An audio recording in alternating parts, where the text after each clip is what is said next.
FM के सभी दर्शकों को नमस्कार। स्वागत है आप सभी का आज के इस प्रातःकालीन कार्यक्रम में। तो किस तरह से करें रोपण कचरे की वर्मी कंपोस्टिंग, आइए लेते हैं जानकारी इस फिल्म में।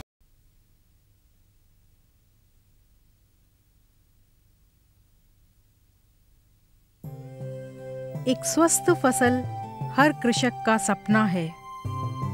इसके लिए यह जरूरी है कि फसलों को आवश्यक मात्रा में पोषण मिले, जिससे उनका बेहतर विकास हो और उत्पादकता में बढ़ोतरी हो।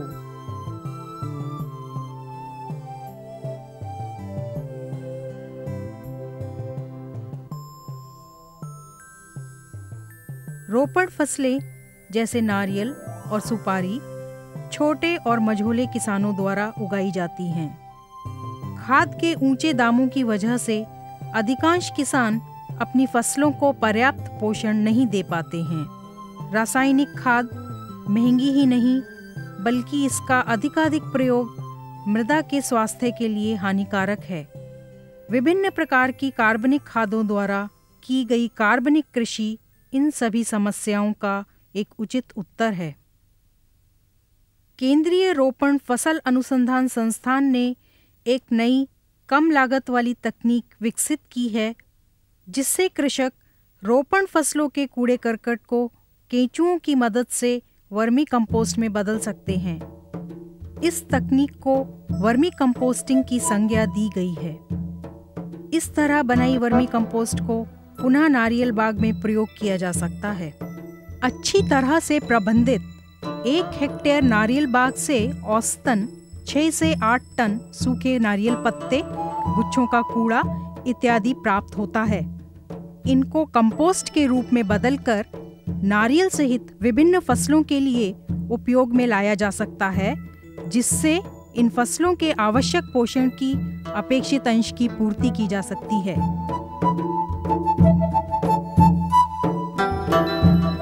नारियल कचड़े में लिग्निन और पॉलीफिनॉल की मात्रा अधिक होने की वजह से इनका जैव अपघटन प्राकृतिक परिस्थिति में धीमा होता है। इस अपघटन प्रक्रिया को तेज करने के लिए केंद्रीय रोपण फसल अनुसंधान संस्थान के वैज्ञानिकों ने एक स्थानीय जाति के केंचुए की पहचान की है, जो अफ्रीकी नाइट क्रॉलर से संबंधित है। इसको यूड्रिलिस जाति के नाम से बुलाया जाता है। यह केंचुआ नारियल पत्तों को दानेदार वर्मी कंपोस्ट में बदलने में दक्ष साबित हुआ है। इस जाति का केंचुआ गहरे रंग का और जोरदार होता है। कृमिकोश भी स्थूल और गाढ़ा होता है। इसका नारियल कचड़े में अफ्रीकी केंचुए की अपेक्षा जल्दी बहुगुणन होता है। 1 टन नारियल पत्तों को वर्मी कंपोस्ट में बदलने के लिए करीब 1000 केंचुए की आवश्यकता होती है। इसलिए यह जरूरी है कि केंचुए पर्याप्त संख्या में उपलब्ध हों। केंचुओं के बहुगुणन के लिए भी एक साधारण तकनीक केंद्रीय रोपण फसल अनुसंधान संस्थान में विकसित की गई है। इसके लिए सड़ते हुए पत्तों और गोबर को एक भाग में मिलाकर संवर्धन माध्यम तैयार करें। इस मिश्रण को सीमेंट टंकी, लकड़ी के बॉक्स, प्लास्टिक बाल्टी या बेसिन में डालें, जिसमें जल निकासी की व्यवस्था हो। केंचुओं का न्यूक्लियर कल्चर 50 कृमि प्रति 10 किलोग्राम मिश्रण की दर से उपयोग करें। इसके ऊपर पर्याप्त छाया की व्यवस्था करें और पानी छिड़क कर आवश्यक नमी बनाए रखें। केंचुओं का बहुगुणन अधिक संख्या में कृमिकोश बनने से 1-2 महीने में 300 गुना हो जाता है। एक कृमिकोश से 2 से 3 बाल केंचुए निकलते हैं। वर्मी कंपोस्ट बनाने के लिए सही जगह का चुनाव करें। इसके लिए गड्ढों या सीमेंट टंकियों का उपयोग किया जा सकता है, लेकिन इस बात का ध्यान रखें कि गहराई 1 मीटर से कम हो। इन टंकियों में जल निकासी की व्यवस्था होना भी आवश्यक है। 2-3 महीने तक विघटित नारियल पत्तों को इकट्ठा करें। बिना काटे इन पत्तों का उपयोग करें, जिससे श्रम की बचत हो। पत्तों को उल्टा करके परतों में गड्ढे या टंकी में भरें। इन पत्तों के साथ ताज़ा गोबर 100 किलो प्रति टन पत्तों की दर से मिलाएं। गोबर अधिक मात्रा में उपयोग न करें, नहीं तो केंचुओं की रुचि नारियल पत्तों की अपेक्षा गोबर खाने में अधिक होगी।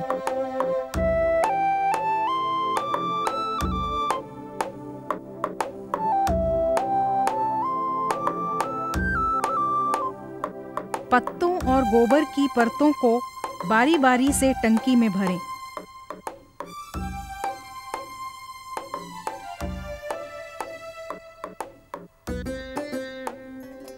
नियमित रूप से सिंचाई करके पर्याप्त नमी बनाए रखें।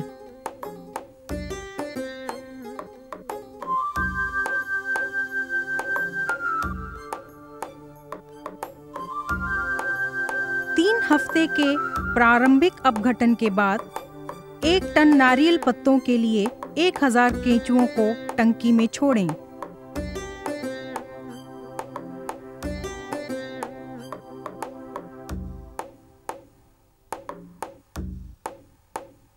इसे सूखी घास या सूखे नारियल पत्तों से छायावरण प्रदान करें। यह ध्यान रखें कि केंचुओं पर सीधी धूप का बुरा असर पड़ता है। केंचुओं की गतिविधि बनाए रखने के लिए नियमित सिंचाई भी जरूरी है। केंचुओं को पक्षियों और चूहों से बचाने के लिए टंकी के ऊपर जाली का इस्तेमाल करें। 60 से 75 दिन के अंदर 70% कार्बनिक पदार्थों का अपघटन हो जाएगा और केंचुओं की संख्या भी दुगनी हो जाएगी। सिंचाई बंद करने के 2 हफ्ते के बाद वर्मी कंपोस्ट इकट्ठी करके छाया में सुखाएं। निचली परत से केंचुओं का संग्रहण करें और इन्हें पुनः वर्मी कंपोस्टिंग के लिए उपयोग में लाएं।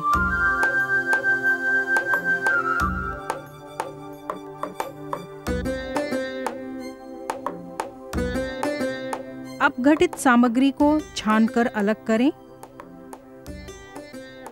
अब वर्मी कंपोस्ट तैयार है।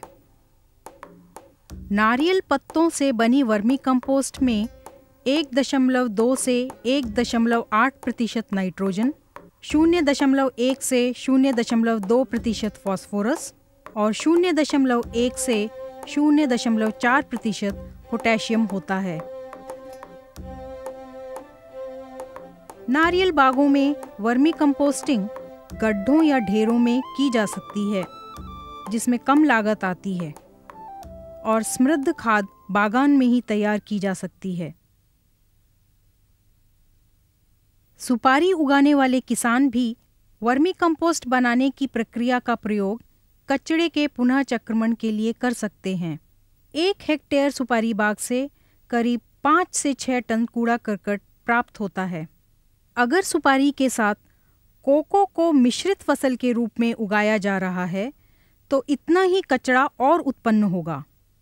अगर इस कचरे को कंपोस्ट बनाकर सुपारी बाग में पुनः चक्रमण करें तो सुपारी ताड़ की नाइट्रोजन की 50%, फास्फोरस की 30% और पोटेशियम की 26% आवश्यकता की पूर्ति की जा सकती है। सुपारी और कोको के कचरे के अपघटन के लिए केंचुए की यूड्रिलिस यूजिनी जाति अधिक प्रभावशाली पाई गई है। सुपारी और कोको कचरे की वर्मी कंपोस्टिंग सीमेंट टंकियों या गड्ढों या ढेरों में की जा सकती है। पत्तियों को काटकर टंकी या गड्ढे में भरें। 100 किलो गोबर प्रति टन कचड़े में मिलाएं।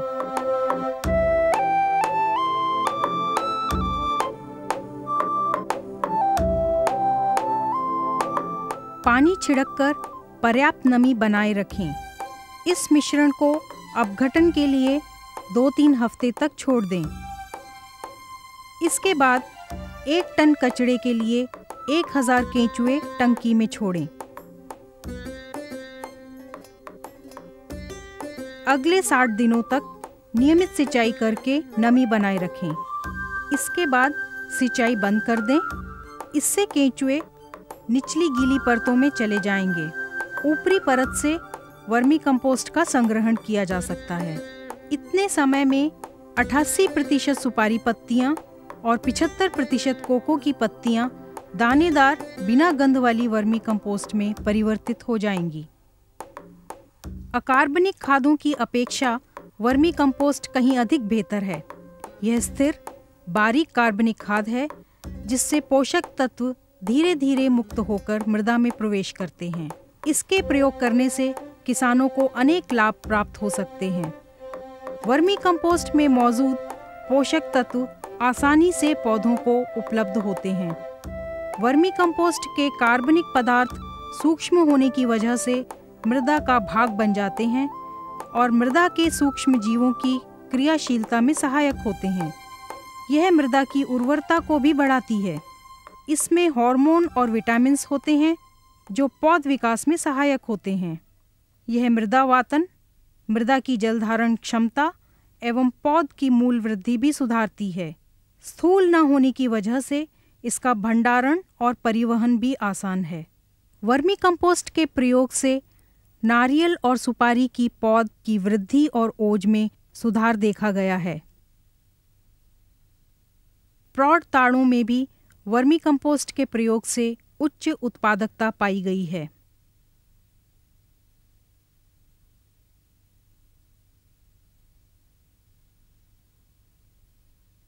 वर्मी कंपोस्टिंग कार्बनिक कचरे को उच्च गुण वाली खाद में परिवर्तित करने वाली साधारण, कम लागत वाली और आसान प्रक्रिया है। यह खाद तरकारी, फल, सजावटी और रोपण फसलों के लिए पोषण का एक उत्कृष्ट स्रोत है।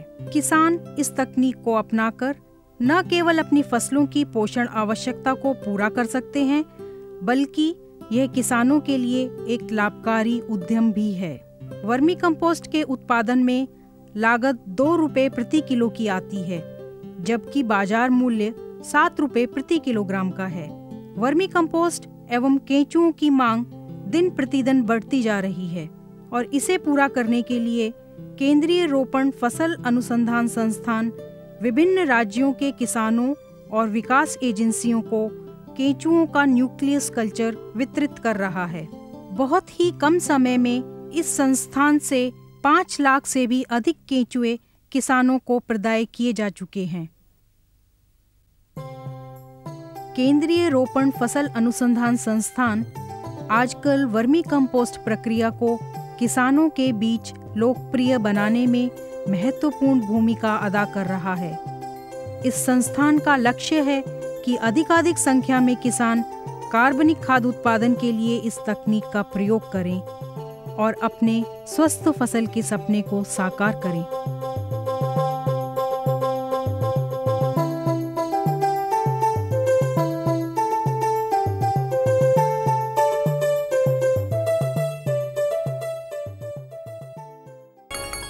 और पानी की इस कमी को दूर करने का एक कारगर उपाय खोज निकाला है राजस्थान के बुरहानपुरा गांव के लोगों ने, जिन्होंने संगठन बनाकर वर्षा जल संचयन किया और अब इसका लाभ ले रहे हैं।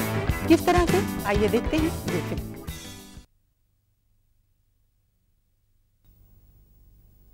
जन्म से लेकर मोक्ष पाने तक मनुष्य के लिए पानी की उपयोगिता के असंख्य प्रकार हैं। जीवन की कहानी पानी के बिना अधूरी है।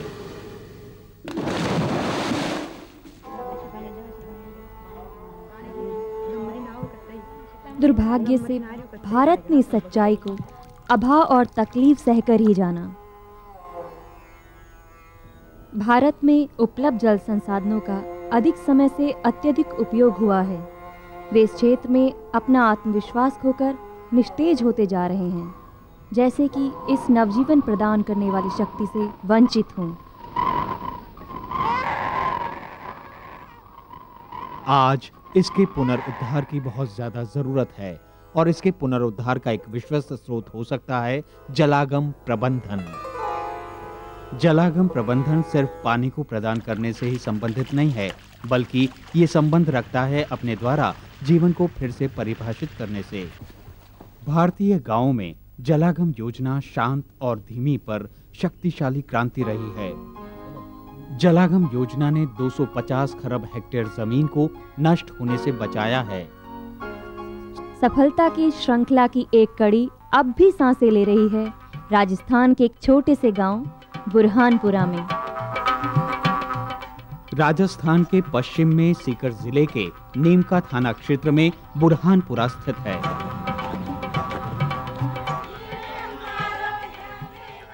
नृत्य करती सुंदरता, मुस्कुराते बच्चे और हंसी के ठहाके आने वाले हर यात्री का आज बुरहानपुरा में स्वागत करते हैं। क्या ये वही बुरहानपुरा है? चलिए कुछ साल पीछे चलकर तो देखें। झुलसा हुआ आकाश, फटी हुई धरती, बढ़ती प्यास और पानी के लिए भटकती हुई स्त्रियां, यही नजारा देखने को मिलता था जब भी सूखे के बाद इस गांव में कोई आता था। विनाश और मृत्यु हर कोने में दिखाई पड़ते थे। जिंदगी मानो टूटकर थम सी गई थी। हताशा के कारण ज्यादातर लोगों ने अपने गांव छोड़ दिए और दूसरे क्षेत्रों की ओर पलायन करने लगे। पर मुसीबतों से आंखें मूंदकर मुंह मोड़ लेना कोई दीर्घकालीन उपाय नहीं हो सकता।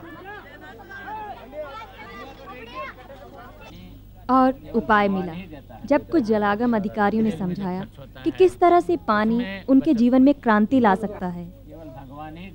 कुछ ने विश्वास किया, कुछ ने नहीं, पर साथ मिलकर काम करने के लिए उन्हें राजी कर लिया गया। तो आप लोग बता सकते हो कि पानी जो अपने यहाँ पे बरसता है, बरसात का पानी है, उसको अपन कैसे रोक सकते हैं? सबसे पहले गांव के आधारभूत मापदंडों का ब्यौरा तैयार किया गया, जिसमें जल संग्रहण के लिए ढांचों की संख्या और जमीन की प्रवणता शामिल था। जल्द ही योजना पूरी हुई और अब समय था काम करने का। एक साथ मिलकर काम करने की भावना रंग लाई। उपयोग में ना लिए गए कुएं, तालाब और टंकियां साफ की गईं और उन्हें गहरा किया गया और उनकी मरम्मत कराई गई। गांव के हर तबके के लोगों ने इस काम में उत्साहपूर्वक भाग लिया। अंदाजन 50 हेक्टेयर गैर कृषि क्षेत्र को समतल किया गया ताकि पानी बह न जाए और जमीन की ऊपरी सतह को बहा कर न ले जाए। समतल हुई जमीन ने धरती की नमी को बनाए रखने में भी मदद की और बरसात के अतिरिक्त पानी को आसपास के विशेष रूप से तैयार ढांचों में एकत्रित करने में सहायक सिद्ध हुई। अतिरिक्त उपलब्ध पानी के प्रबंधन के लिए योजना क्षेत्र में विशेष जगहों पर मेड़बंदी और बांध बनाए गए।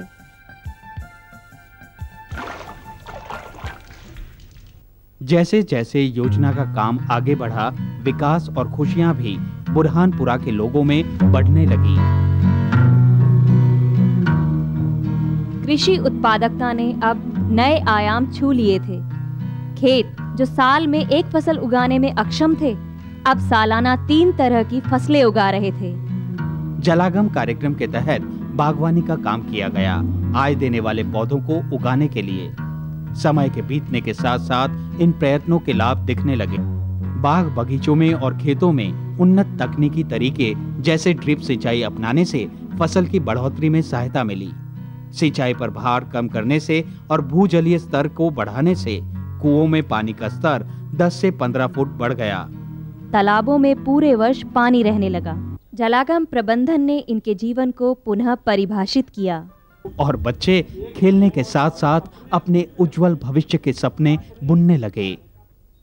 बुरहानपुरा की सफलता की कहानी के कई प्रमुख तत्व हैं: संसाधन, योजना और तकनीक, पर सबसे प्रमुख था यहाँ के लोगों की जन भागीदारी। भारत के पश्चिमी भाग से हम गए दक्षिण में कर्नाटक के बिजवारा जलागम की ओर, जहां हमने इसी तरह की सफलता की कहानी का दूसरा रूप देखा। इस क्षेत्र में बारिश सालाना सिर्फ 545 मिलीमीटर होती है और ये पानी तुरंत ही बह जाता है और रह जाती है उथली लाल मृदा बहुत ही कम उपज शक्ति के साथ। ये योजना तुमकुर जिले के मधुगिरी तालुके में केंद्रित की गई, इन एक शैलीय पहाड़ियों के आंचल में। ये यहाँ वर्ष 1997-98 में अनेकों खेतों में एक साथ चलाई गई। अधिकारियों की निगरानी में जमीनी बंध और पौधों के बंध महत्वपूर्ण स्थानों पर स्थापित किए गए ताकि पानी का बहाव रुके और जमीन की ऊपरी सतह संरक्षित रह सके। इन कार्यों का प्रभाव तुरंत ही गांव वालों को प्रत्यक्ष दिखाई देने लगा। वे अब बड़ी संख्या में इकट्ठा होकर कंकड़ पत्थर के बांध के निर्माण की आवश्यकताओं के महत्व को समझने लगे। इन बांध में से होकर पानी के गुजरने से न सिर्फ जमीन की ऊपरी सतह संरक्षित हुई, बल्कि साथ में बहता पानी भी। इसने खेत की मिट्टी को खेत में और गांव के पानी को गांव में ही संरक्षित करने में मदद की। और जब इस साधारण सच्चाई को गांव वाले जानने लगे तो उनकी भागीदारी में और अधिक उत्साह भर गया। उनके उत्साह में और ज्यादा बढ़ोतरी की मित्र कृषक मंडल के प्रयासों ने। कृषि और गैर कृषि जमीन के प्रबंधन के लिए अब नई पहल के तरीके विकसित किए गए।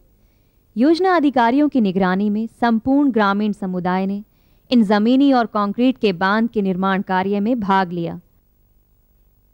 हर आने वाले मॉनसून में ये ढांचे बारिश का पानी संग्रहित करते हैं, जिससे संपूर्ण क्षेत्र का जमीनी जल स्तर बढ़ जाता है। योजना के तहत प्रदान की गई आय देने वाले पेड़ों की पौध लंबी और सुदृढ़ खड़ी है। ये टीक के पेड़ 1 लाख रुपए प्रति पेड़ के हिसाब से बिकेंगे और किसानों को परिपक्व होने की अवधि के बाद बहुत अधिक आमदनी दिलवाएंगे। इन ऊंचे लंबे टीक के पेड़ों के बीच योजना अधिकारियों ने फूल उगाने की मिश्रित फसल के तरीकों को अपनाने की शुरुआत की, जो कि ज्यादातर किसानों के लिए जलागम का ये एक प्रमुख लाभ सिद्ध हुई। चमेली इस क्षेत्र में हर जगह उगाए जाने वाले फूलों में से एक है। इसकी सुगंध के कारण ये यहाँ की स्त्रियों में बहुत ज़्यादा पसंद किया जाता है और जो किसान इसकी खेती करते हैं उन्हें निश्चित आमदनी दिलाने का ये एक सरल उपाय है। बिजवारा में आज नए प्रभात की छवि देखी जा सकती है इन आत्मविश्वास से भरे गाँव वासियों के साथ। ये लो और बताओ। बस। अरे ये क्या भैया जी, बस इतनी सी रासायनिक खाद? किसानी छोड़ रहे हो क्या? किसानी नहीं, नादानी छोड़ रहे हैं। मिट्टी की जांच कराई है। अब तो लालाजी जितनी जरूरत है उतने ही उर्वरक खेत में डालेंगे। हाँ, किसान भाई आज ही अपने जिले की नजदीकी भूमि परीक्षण प्रयोगशाला में मिट्टी की जांच जरूर करवाएं और मिट्टी में पोषक तत्व, नमी व पौधे के विकास को देखते हुए केवल जरूरत के अनुसार ही पोषक तत्व डालें। और हाँ, मिट्टी में गंधक, जस्ता, बोरोन जैसे सूक्ष्म पोषक तत्वों का पता लगाना भी न भूलें। उर्वरक और जैविक खाद के सही उपयोग से भूमि का उपजाऊपन बनाए रखें, उत्पादकता बढ़ाएं, खर्चा घटाएं और बहुमूल्य विदेशी मुद्रा बचाने में भी सहयोग दें। और हाँ, धीमी गति से नाइट्रोजन उपलब्ध कराने वाले उर्वरकों जैसे नीम लेपित यूरिया को प्राथमिकता दें और यूरिया का पत्तों पर छिड़काव करें। अरे वाह, तू तो सचमुच समझदार हो गया रे। अधिक जानकारी के लिए संपर्क करें जिला कृषि अधिकारी या किसान कॉल सेंटर। खुशबू की फुहार में, स्वाद की बहार में, तरक्की की तानों में, खिलती मुस्कानों में, हरे भरे पौधों में, बड़े बड़े सौदों में, मधुर भिनभिनाहट में, खुशियों की आहट में। NHM बागवानी मिशन, हमारी चाहत, आपकी मुस्कुराहट।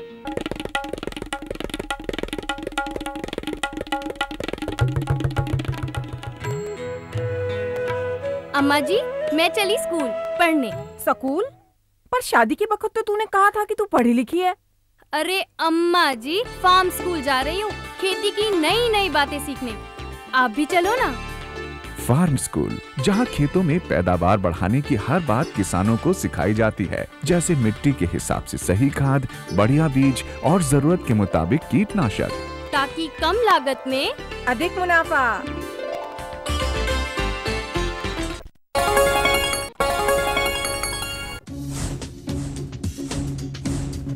जुड़िए हमारे साथ ट्विटर पर twitter.com/कृषिदर्शन-dd, फेसबुक पर facebook.com/कृषिदर्शन-dd और देखिए कृषि दर्शन अब यूट्यूब पर भी youtube.com/user/कृषिदर्शन-dd। भेजे हमें मेल कृषिदर्शन-dd@gmail.com पर। आपको हमारा कार्यक्रम कृषि दर्शन कैसा लगा? अपने सुझाव, प्रतिक्रियाएं एवं सवाल हमें इस पते पर भेजें। कृषि दर्शन, कमरा नंबर 10, CPC दूरदर्शन, खेलगांव, नई दिल्ली 110049। तो अब कार्यक्रम का समय यही समाप्त हो चला है। फिर मिलेंगे कृषि संबंधी और भी नई नई जानकारियों के साथ। तब तक के लिए नमस्कार।